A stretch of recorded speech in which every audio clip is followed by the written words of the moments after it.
அனைவருக்கும் வணக்கம். வாழ்க தமிழ், வாழ்க பிரபஞ்சம், அன்பே சிவம்.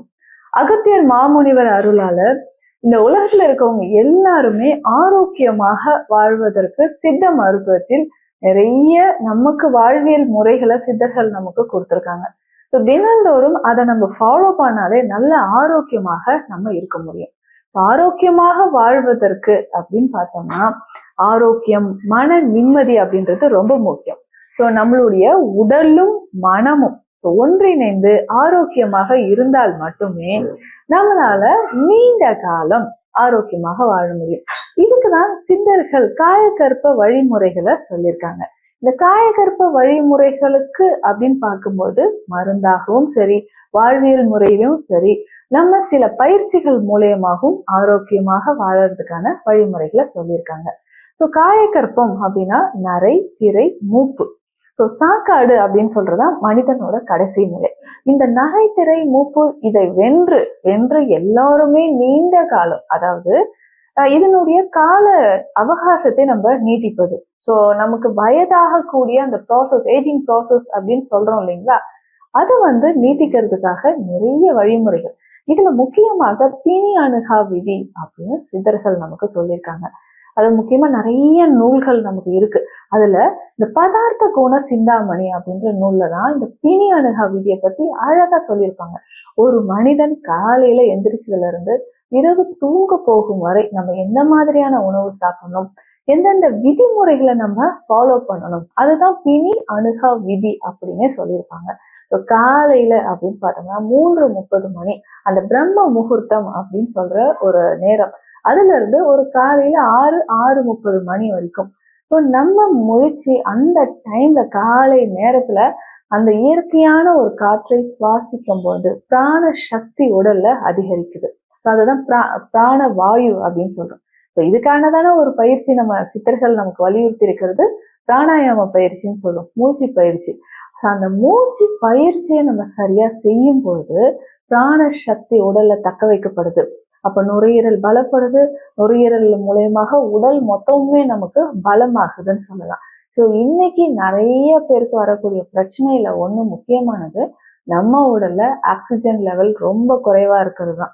ஆக்சிஜன் லெவல் குறைவா இருந்தா என்ன நடக்குது, நமக்கு சரியா மூச்சு விட முடியாம இருக்கிறது, ஒரு கிடினஸ் இருக்கிறது, ஹெட்ஏக், மைக்ரைன் சொல்ற தலைவலி, வளர்ச்சி மாற்றமே சரியா நடக்காது. மெட்டபாலிசம் சரியா நடக்காததுனால இந்த பிரச்சனைகள், இது எல்லாத்துக்குமே பேசிக்கா பார்த்தோம்னா நமக்கு இது முக்கியம். அதாவது பிராணாயாமம் அப்படின்னு சொல்ற ஆக்சிஜன் ரொம்ப ரொம்ப முக்கியம்.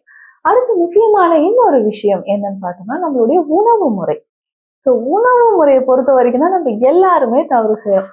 சித்தர்கள் இந்த அறுசுவை உணவை பத்தி சொல்லியிருக்காங்க. அறுசுவைகள்ல எது எது முக்கியமானது, எந்த நேரத்துல எந்த உணவை சாப்பிடணும், இது எல்லாமே நம்ம கைவிட்டுட்டு இரவு நேரத்துல அதிகமான உணவு, அதுவும் அசைவ உணவுகளை நேரம் கடந்து நள்ளிரவு கடந்தும் நம்ம சாப்பிடுற ஒரு பழக்கம் இருக்கு. இரவு உணவுன்றது ரொம்ப முக்கியம். அதாவது சித்தர்கள் சொல்றது உண்ட பின் குறுநடை கொள்வோம் அப்படின்னு. உணவு எடுத்த பிறகு, அதுவும் இரவு நல்லா நம்ம உணவு சாப்பிட்டுட்டோம்னா கொஞ்ச நேரம் ரிலாக்ஸா நடக்கணும். காலையில நடக்கிற மாதிரி ஃபாஸ்டா வாக்கிங் மாதிரி இல்ல, உண்ட பின் குறுநடை கொள்வோம், கொஞ்சமா நம்ம ரிலாக்ஸா நடக்கிறது ரொம்ப முக்கியம். உணவு சாப்பிடும் போது நம்ம கவனம் உணவுல இருக்கணும். நல்லா மென்னு அந்த உமிழ்நீரோட சலைவாவோட மென்னு விழுங்கும் போது நமக்கு பல நோய்கள் வராம, செரிமான பிரச்சனைகள் வராம இருக்கும். இதுலயுமே நிறைய உணவு முறைகளை பத்தி சொல்லியிருக்காங்க சித்தர்கள், நிறைய சொல்லியிருக்காங்க. ஒவ்வொரு உறுப்புக்கும் ஒவ்வொரு உடல் வாக இருக்கிறவங்களும் எந்த மாதிரியான நம்மளுடைய உணவு முறைகளை நம்ம அமைச்சுக்கணும் அப்படின்றத சொல்லியிருக்காங்க. அதுலயும் முக்கியமாக 3வது ஒரு விதி என்னன்னு பார்த்தோம்னா அந்த உறக்கம். மனிதனுக்கு எந்த அளவுக்கு சுவாசம் முக்கியமோ, உணவு முக்கியமோ, அதே மாதிரி உறக்கம் ரொம்ப ரொம்ப முக்கியம். இரவு உறங்காமல் இருக்கக்கூடிய நபர்களுக்கு கல்லீரல் தொடர்பான பிரச்சனைகள் நமக்கு வருது. ரொம்ப நேரம் கடந்து எனக்கு வேற ஆப்ஷன் கிடையாதுங்க, நைட் ஷிஃப்ட் தான் நான் பாக்குறேன், முழிச்சுதான் இருக்கேன் அப்படின்னு சொன்னீங்கன்னா குறுகிய காலத்துல அதை நம்ம மாற்றிக்க பார்க்கணும். குறைந்த அளவு, அதாவது 11 மணில இருந்து ஒரு 3 மணி வரைக்குமாவது கட்டாயம் ஒவ்வொரு மனிதனும் உறக்கத்துல இருக்கணும். அப்படி இருந்தா மட்டும்தான் நம்மளுடைய இன்டர்னல் ஆர்கன், உள் உறுப்புகள் ஸோ உடல்ல இருக்கக்கூடிய நம்மளுடைய டாக்ஸின்ஸை ரிமூவ் பண்றதுக்கும் டேமேஜ் சரி செய்யறதுக்கும் அதற்கான நேரம் அப்படின்னு பார்த்தோம்னா இரவு நேரம். முக்கியமாக இந்த லிவர் ரிலேட்டடா வரக்கூடிய ப்ராப்ளம்ஸ். ஸோ இது எல்லாமே நம்ம லிவர் ரிலேட்டடா இருக்கக்கூடிய ப்ராப்ளம்ஸ் எல்லாமே வர்றதுக்கு காரணம் சரியான உறக்கம் இரவு இல்லாததுனாலதான். அது மட்டும் இல்லைங்க, இன்னைக்கு தைராய்டு சார்ந்த பிரச்சனை வர்றது, அதுக்கப்புறம் பார்த்தோம்னா குழந்தையின்மை பிரச்சனை ஏற்படுறது, இர்ரெகுலர் பீரியட்ஸ், ஆண்மை குறைபாடு, இந்த மாதிரி இருக்கக்கூடிய அனைத்து பிரச்சனைகளுக்குமே இரவு உறக்கம் இல்லாதது ஒரு முக்கியமான காரணம்.